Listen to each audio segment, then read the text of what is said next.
Vamos a hablar de cómo toda esta construcción social y cultural se expresa en la República Dominicana de manera específica.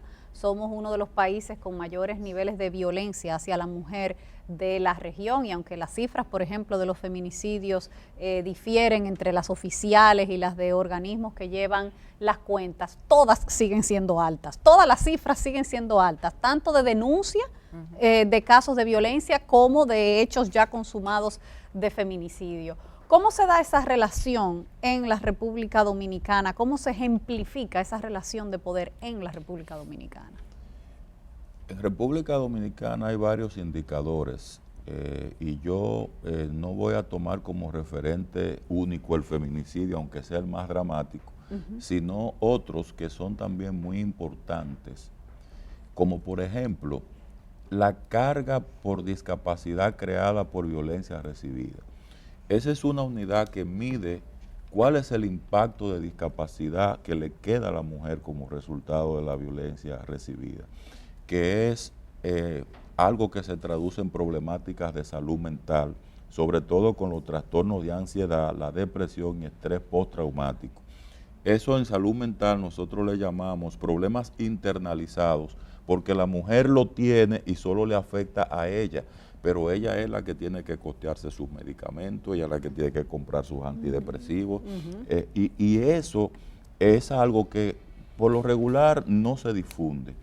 Mientras eso pasa, los hombres tenemos otras problemáticas de salud mental que reciben el nombre de problemas externalizados. Los problemas externalizados son los que no tan solo te hacen daño a ti, sino que le hacen daño al otro. Ahí entra el alcoholismo, ahí entra la violencia, ahí entra el trastorno antisocial de personalidad. Y esos problemas, ¿cómo los resuelve el Estado? Cuando estas personas van a la cárcel, hay que sustentar a esas personas en gastos de alimentación, de salud. ¿Con qué? Con el dinero del pueblo. Mientras la mujer tiene que costearse sus gastos para todo esto de esta carga, entonces fíjense cómo ocurre lo contrario en el otro nivel. Ese es un primer indicador. Un segundo indicador importante es lo que nosotros llamamos las denuncias, que es todavía algo más revelador que los mismos feminicidios, porque usted ve, decía un psiquiatra en un programa uno de estos días, bueno, pero ¿cómo que un problema tan grave si solo fueron 90 feminicidios? Digo, no, es un problema grave porque cuando usted ve un feminicidio hay que ver los niños huérfanos, hay que ver el impacto del trauma vicario al que yo me refería, de toda una población que queda impactada, pero hay que ver detrás lo que ocurre con 70,000 denuncias que se produjeron en el año pasado, y de cada una de esas 70,000 hubo 10 mujeres que no denunciaron. Entonces estamos hablando que usted multiplica esas 70,000 por 10 y le va a dar un estimado aproximado de por dónde anda ese fenómeno en República Dominicana. Entonces estamos hablando de un problema muy serio. Cuando usted dice el coronavirus, cuando iban 50 casos, ya hablaban de pandemia. Cuando aquí matan 90 mujeres, entonces no se dice que es ni siquiera epidemia. Entonces, ¿por qué se le da ese tratamiento subestimando la dimensión de este problema? Y eso es algo que nosotros debemos también cuestionar. Yo quiero señalar de cómo, yo creo que el indicador más dramático, e insisto en esos patrones de socialización, porque a través de ellos creamos nuestro imaginario colectivo como mujeres o como hombres. Yo siempre pongo el ejemplo, y recién presenté mi tesis doctoral, el daño psicológico en mujeres víctimas de violencia, cómo todavía leyendo yo autores,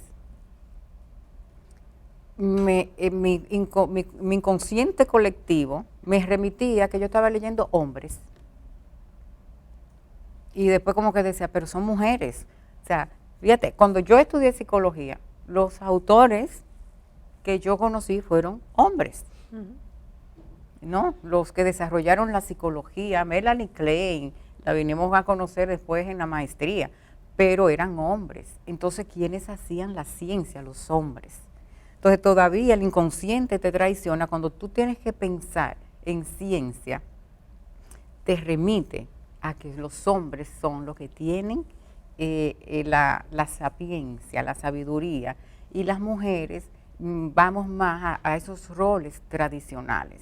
Pero así van ese imaginario colectivo cuando, por ejemplo, un candidato presidencial en un momento dijo que su esposa se había sacrificado por él. Eso es parte del imaginario colectivo. Sí. ¿Ves? O sea, de la mujer, o sea, ¿qué se destaca? Bueno, Tú ahora mismo renuncias. vemos una fuerte condena social porque la vicepresidenta no siguió a su esposo y siguió su propio Esos son los paradigmas. camino político. Y nadie ha preguntado Y tú- si su esposo La apoyó a consultó ella. el Exacto. paso que le iba a dar para Exacto. irse. Y eso es lo que se llama, ese imaginario colectivo, cómo se viene construyendo. Pero cómo además una mujer, me quiero referir aquí a las relaciones fusionadas, o sea, las mujeres tenemos que estar fusionadas al marido. Ellos son los que piensan, los que deciden. Tú no puedes decidir si no está de acuerdo, tú no puedes brillar si tu pareja brilla, tú no puedes, porque él es el hombre. Entonces, ¿cómo es una mujer que puede decidir a qué partido político yo pertenezco, independientemente de cuál tú perteneces, es visto como una deslealtad? Cuando puede ser celebrado como una autonomía, como la capacidad, incluso hasta de una pareja, quererse, respetarse y tener perspectivas distintas. Bueno, y ahora que tú mencionas eso, hay una fuerte desigualdad de representación en los estados de poder en República Dominicana entre hombres y mujeres, y eso se ve a todos los niveles, Claro. o sea, se ve en las cúpulas de los partidos políticos, se ve en el gabinete del propio gobierno, se ve en el Congreso Nacional, en prácticamente todos los estamentos de decisión de la vida nacional. Hay un desbalance muy fuerte entre la Oficiales y cantidad. privados. Sí, oficiales y privados, de hombres y mujeres. ¿Se ha ido cerrando la brecha, Soraya, o todavía es muy grande? Es grande porque en la medida en que tú vas subiendo, en jerarquía se va disminuyendo entonces el porcentaje. El día que tengamos una ministra de las Fuerzas Armadas, yo creo que sería un buen punto. Ese es un indicador. Es un buen Esa indicador. experiencia la han vivido algunos países latinoamericanos. Sí. Esa.